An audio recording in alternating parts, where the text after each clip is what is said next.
तो आपका फिर से एक बार मेरे YouTube चैनल पर स्वागत है।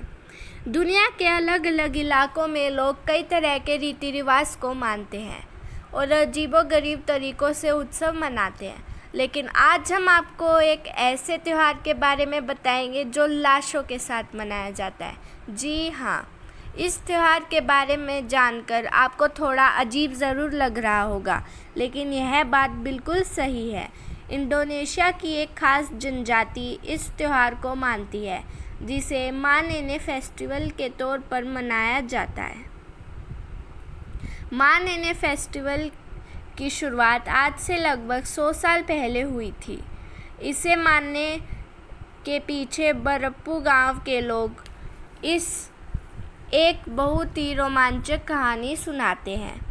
लोगों के मुताबिक 100 साल पहले गांव में टोराजन जनजाति का एक शिकारी जंगल में शिकार के लिए गया था। पोंग रुमासेक नाम के इस शिकारी को बीच जंगल में एक लाश दिखी। सड़ी गली लाश को देखकर रुमासेक रुक गया। उसने लाश को अपने कपड़े पहनाकर अंतिम संस्कार किया। इस घटना के बाद से ही रुमासेक की ज़िंदगी में बदलाव आए और उसकी बदहाली भी ख़त्म हो गई।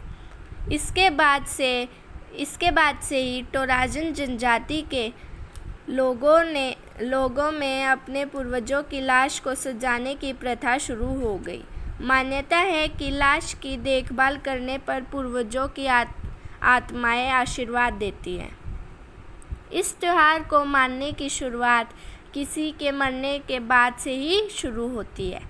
परिजन की मौत हो जाने पर उन्हें एक दिन में न दफनाने कर कई दिनों तक उत्सव मनाया जाता है। ये सब चीज़ें मृत व्यक्ति की खुशी के लिए की जाती हैं और अगले यात्रा के लिए तैयार किया जाता है।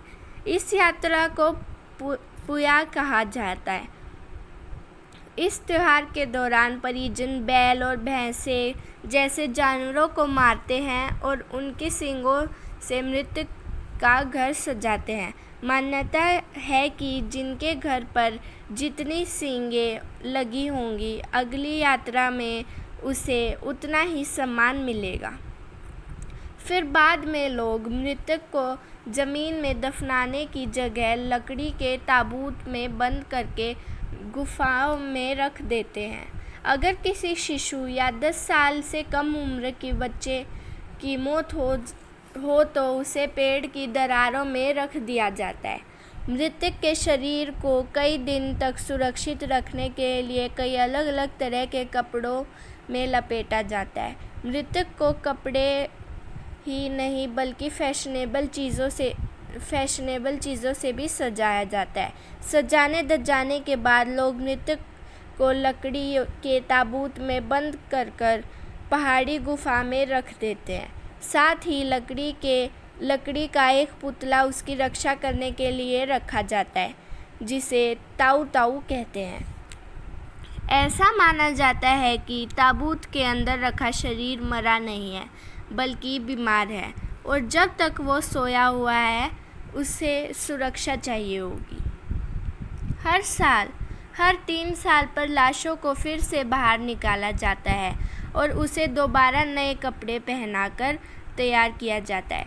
इतना ही नहीं, लोग लाशों के साथ बैठकर खाना भी खाते हैं। लाशों से उतरे हुए कपड़े को परिजन पहन भी लेते हैं। कई सालों के बाद जब लाश हड्डियों में बदल